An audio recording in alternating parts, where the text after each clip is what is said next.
Ciclo das águas, ampliando o olhar.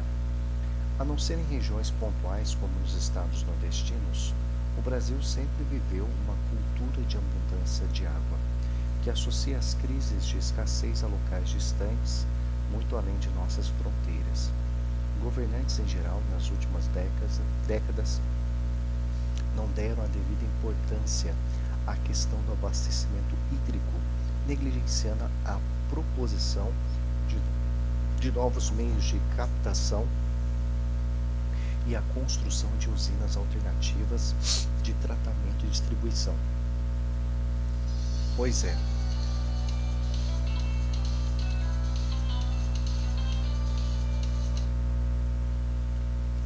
depois de sucessivas ocorrências dos fenômenos climáticos conhecidos como El Niño e La Niña,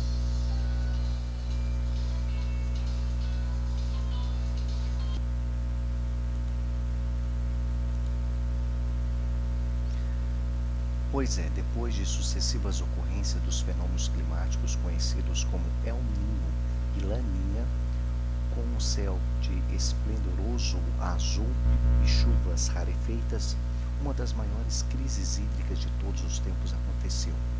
Ficamos na dependência de reservatórios cada vez mais vazios. Regiões que desconheciam esse problema, como grande parte do sudeste brasileiro, têm vivido dias de restrições com o racionamento e medidas punitivas contra o desperdício de água.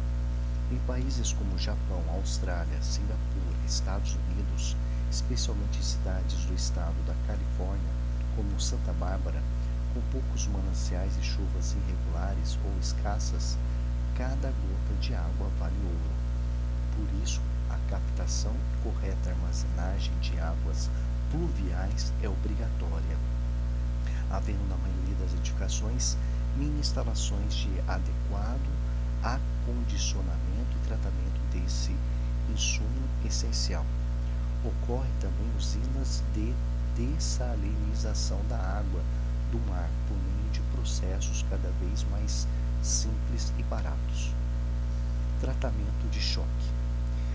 Abastecida com material de esgoto, uma estação de purificação com um tanque que mede de 3 a 6 metros de altura e 2,5 a 3,5 metros de diâmetro, chega a produzir 10 mil metros cúbicos de água limpa por mês, volume suficiente para atender a necessidade de 2.200 pessoas. Com o reuso, shopping centers, por exemplo, reduzem o consumo de água em até 50%. Vamos ver como que isso funciona.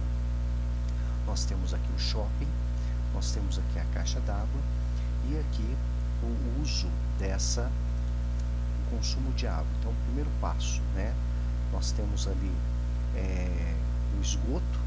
Então, o primeiro passo é o bombeamento. A tubulação leva o esgoto a um poço subterrâneo feito de concreto impermeabilizado para evitar danos ao meio ambiente.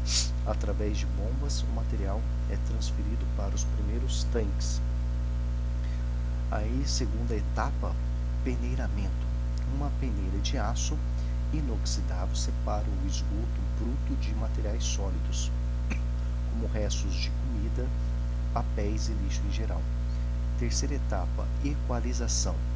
Nesse tanque é feita a retenção do esgoto a ser tratado, como se fosse um estoque, para garantir um fluxo mínimo para o resto do processo. Quarta etapa, reação biológica. Em um tanque de fibra de vidro ou concreto, os micro-organismos vivos recebem as condições para se alimentar de restos orgânicos. Quinta etapa, lodo, Depois que ocorre aqui a reação biológica, nós temos aqui o lodo e o processo aqui de filtração. Um conjunto de bactérias se transforma em lodo e por uma membrana de poros extremamente finos, similar a um coador de café, o material pastoso é separado do líquido. Sexta etapa, osmose reversa. Para que se torne potável, a água passa por membranas ainda mais finas que retêm os sais. Trata-se do mesmo procedimento seguido da dessalinização da água do mar. Então aqui nós temos as membranas e aqui já temos água potável. Sétima etapa, desinfecção. A água nessa etapa já apresenta um aspecto cristalino. Falta ainda, porém, a aplicação de cloro. Em geral, são utilizados de 3 a 5 miligramas de cloro por litro d'água. E oitava etapa, distribuição. O estabelecimento que adota o reuso precisa de uma rede de tubulação específica para utilizar esta água na irrigação, na descarga de sanitário e etc. O infográfico dessa seção representa o sistema de reuso de água em um shopping center, o que pode acarretar uma economia de até 50% no consumo do líquido proveniente de redes públicas de distribuição. Nesses locais, a água empregada em irrigação, descargas sanitárias, lavagem de veículos e etc. é toda de reuso, proveniente de usinas de portes variados que reabilitam as condições de utilização do líquido por meio de mais diversas tecnologias de purificação. O que é fundamental registrar em relação a essas localidades é que se criou na população uma consciência voltada para o uso racional da água, utilização sustentável, sendo os frequentes exemplos de desperdício que ainda verificamos por aqui. E essa consciência também deverá nos permear todos, brasileiros, já que a demanda por água em nosso país tem crescido muito além da oferta e o regime de chuvas não é algo infalível ou imune a fatores perturbadores como correntes oceânicas de alta ou baixa temperatura, desmatamento e queimadas, entre outros.